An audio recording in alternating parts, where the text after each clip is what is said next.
Welcome back, lads. Today I'm showing you guys how you can get your British economy booming. Let's get into it. So here we have a game of me playing against a Japan player, and I'm just going to show you guys what I do in my 1v1s that I play British with and how you can get your British economy booming. If you don't know what booming means and you're newer to the game, it's pretty much how you can just get your economy a ton better than the others, than your opponents, so you're just able to ultimately dominate them just with a better economy. So in a minute we'll take a look at our deck here once I select it, because I think it's a little bit glitchy. But pretty much we're going to aim for about an age 2, a pretty long age 2, and we're just going to get a big mana boom going. Now on a map like this you can go for a water boom as well, but I didn't decide to go for a water boom here.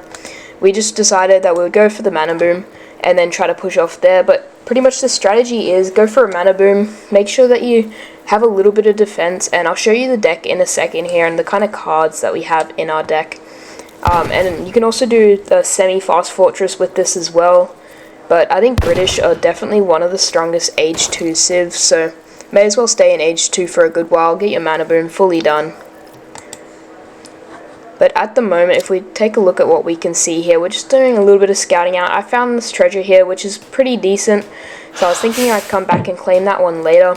And we have our first mana coming up here. You can kind of use manas to help herd in animals, because the animals will run away from the house. So we're starting to herd in this nice little herd here. We have another herd over here getting herded in, and just the starting herd here that we're working away at. And I think for this one, we ended up going with the 18-ville age up. You can kind of change it around a bit, but generally, especially when I'm playing like a Japanese player, because I find Japanese players generally like to have a pretty lengthy age 1. But I generally go with the 18-ville on age 1, because you do get a few vills from manas and stuff as well. And just a nice thick age 1, just get that economy booming, and it'll definitely help with your mana boom as well. But in terms of age 1, we're just focusing completely on aging up. No one's on wood at the moment, just herding in all of our stuff, aging up, and focusing completely on food here.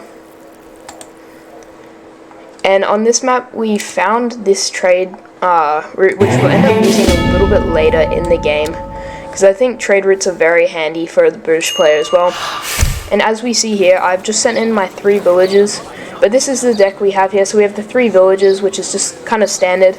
It's definitely helps you in that age 1 a ton. We have Virginia Company, and that's gonna, if you don't know what Virginia Company is, it'll make your manas a ton cheaper, so that's really good if you're trying to get a big mana boom out. It'll save you a ton of resources and allow you to do that mana boom a lot quicker.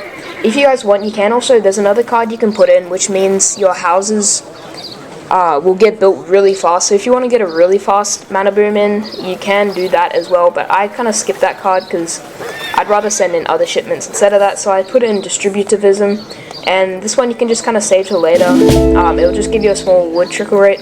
Other than that though, I have the 5 villages, some resource cards.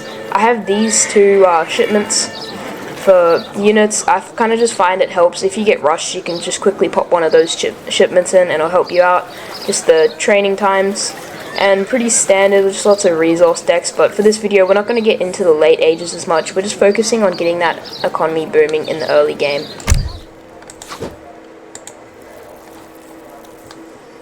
So here we are here, we got 18 vills now, so this is where I've stopped vill production. I mean, these ones are still coming out, but focusing on getting that age up now. And I also just quickly scouted out their town hall just to see what we're doing, where they're at. And we have a nice 3 herds in here as well. Ready? I think it's always, especially in the early game when you know you can't get raided, it's always important just to get as many herds in by your base as possible, because it's very safe. Like in the later ages, it's a lot harder to herd because you know that you're going to get raided by cavalry. And we can already see that we have a ton more villages, and our economy is already starting to tick over the Japanese economy as well, so you love to see it.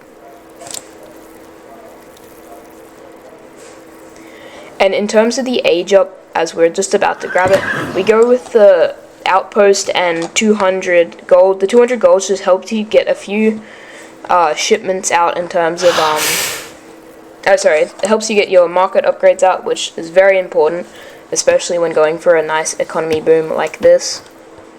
And then the outpost will just give you that extra bit of defense and help you from getting pushed.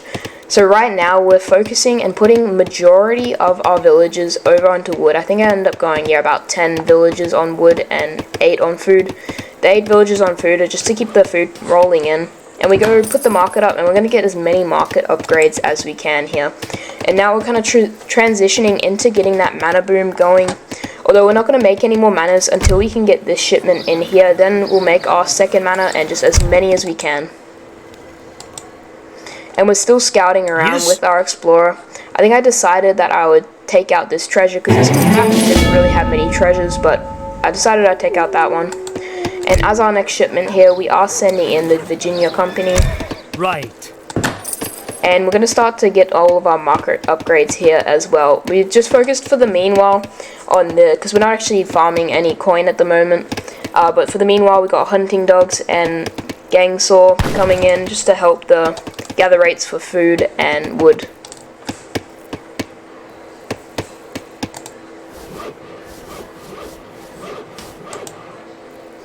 And if you wanted to supplement your boom as well, you could also go onto water, because it's really easy. If you're already producing a ton of wood, it's quite easy to do a water boom as well. But I decided just for the purposes of this video, I would just focus on the mana boom for now. I can do a water boom video later on, but for now we're just focusing on the mana boom with the British. And see, we almost have Virginia Company in, so then we're going to start to make some houses up. And we have a nice little stockpile of wood as well. So with the Virginia Company, it's like 90 something wood per house, so it's a lot cheaper, and you're getting that extra villager, which will just boost your economy a ton. I am sorry, Green. I ended up killing my explorer, which is pretty stupid, but that's fine. We took out a few of the guardians. And in a minute here, we're going to start getting out a ton of houses. Got one house coming out here. And one thing that you can do with your houses is you can kind of make a barrier around your base just to protect your base, and especially with all the hunts, it'll keep them all in this like safe area here. Ready. And I decided to put the outpost wagon here just to protect any raids that they try to get in through here.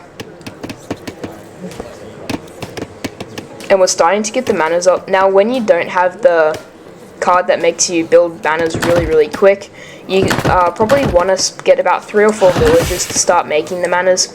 And then all of the guys that come out of the manas, if you just double click on the house, you can set them to go and start farming wood immediately. And then it just kind of compounds because you get more and more villages on wood and just more and more houses coming out, and you're going to get about an extra 20 villages on top of everyone else. Now normally if I was playing like a rusher or something, I would be getting my barracks out as well, like probably here or something, a lot earlier, just because I'm expecting that rush. But with this guy, he had a very late age up, so I was pretty confident that he probably wouldn't have been rushing me. So I took a little bit of extra time just to build up on my manas. And for the second shipment here, we sent in the 5 settlers. And we're just kind of getting a barricade. We're blocking off this back area here so they can't kind of like swoop in behind with their cavalry and raid us down here. So it's just kind of making us a little wall, giving us a little bit of protection in this area. And then especially if you do have like longbows or something as your unit, you can keep it in this area and just shoot, kind of use these like houses as a wall. As we see, we're placing some more along here. And we're just getting more and more settlers and putting them onto wood and just compounding a ton.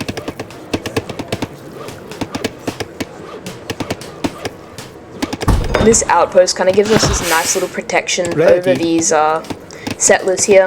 I decided to put it on this side because we're a lot more likely to get pushed from this side than we would any other side. And as you see now, we have 24 people on wood, so we're getting tons of wood in at the moment and just making more and more houses. And if we were to have a look, so we have 35 villages at the moment, and if we were to have a look at Japan, they only have 21, so you can see that we're almost double their villages already just from this mana boom, and we're not even near done. Already up to 37 as well, so you can see how it just compounds an absolute ton. And in a minute here, I think we are going to get up our barracks. I'd say if you're pretty confident that you're not going to be getting rushed, you'd still want to get your barracks up by about like 7 minutes at the latest. We were a little bit later on this one, but I was pretty confident because this guy took ages to go into the second age, so I was pretty confident that we had a little bit of extra time. So I just kept the mana boom going. And we did end up getting this treasure, which was about like 175 food. And in terms of what you use for your second shipment, most of the time you're not going to need to send in this wood. I kind of just have this wood as an extra kind of backup if I needed to make some extra barracks or anything. It's just there if I need it. But for the second shipment, you either want to send in your gold if you're going for a fast fortress or a semi-fast fortress. But I decided that I needed a bit more protection because I didn't have any barracks out yet, so I sent in the longbowmen. And we did start to get this barracks up as well. And because we're already making lots of wood, or producing lots of wood and food, we're going to go for longbowmen as our army for the meanwhile. And as you can see here, we're almost at the end of our mana boom here. So we're starting to convert all of our, well, not all of them, but we're starting to convert many of our guys onto other resources such as gold and food. And at this point here, lots of people will decide if there is a water map, because you already have a big stockpile of wood, and if you still want to keep those guys on wood, you can start making like a big water boom and just eat up all of the water and like just double your economy by a ton. And as you see here, we are starting to train up lots of longbowmen.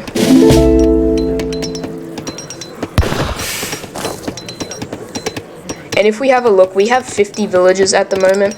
And the Japanese player has 28, so we're already at a huge advantage. And this is how you can get on top of your opponents in-game, by just having a lot bigger economy than them.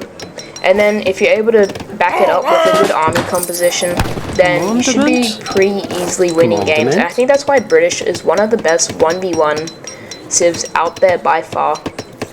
But that, guys, was pretty much how to get your economy booming with the British.